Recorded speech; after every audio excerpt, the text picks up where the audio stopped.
Hello everyone, నేను ఇప్పుడు మీకు చూపిస్తున్న sari replica space silk. Replica space సిల్క్కి ఒరిజినల్ స్పేస్ సిల్క్కి ఓన్లీ డిఫరెన్స్ లైన్స్ అండి.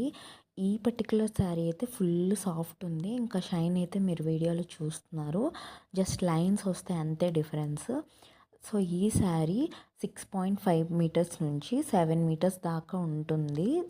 అంటే 7 కంటే ఎక్కువైనా ఉండొచ్చు, కానీ 6.5 అయితే పక్కా ఉంటుంది. ఈ సారీ కాస్ట్ వచ్చి 650 రూపీస్ ప్లస్ షిప్పింగ్ ఛార్జ్. కావాలనుకున్న వాళ్ళు స్క్రీన్ షాట్ తీసి బుక్ చేసుకోండి, మంచి కలర్ కదా. సో ఇప్పుడు ఇలాంటి శారీస్తో మనం ఇప్పుడు రీసెంట్గా ట్రెండ్ అవుతున్నాయి కదా, అంబ్రెల్లా స్కర్ట్కి టాప్ అలా ట్రై చేయొచ్చు, పెప్లం టాప్ లాగా అలా ట్రై చేయొచ్చు. ఎందుకంటే ఎక్కువ ఫ్యాబ్రిక్ వచ్చింది కాబట్టి బాగా వస్తుంది గేర్ అవంతా. ఇదే ఈ వీడియో. బాయ్.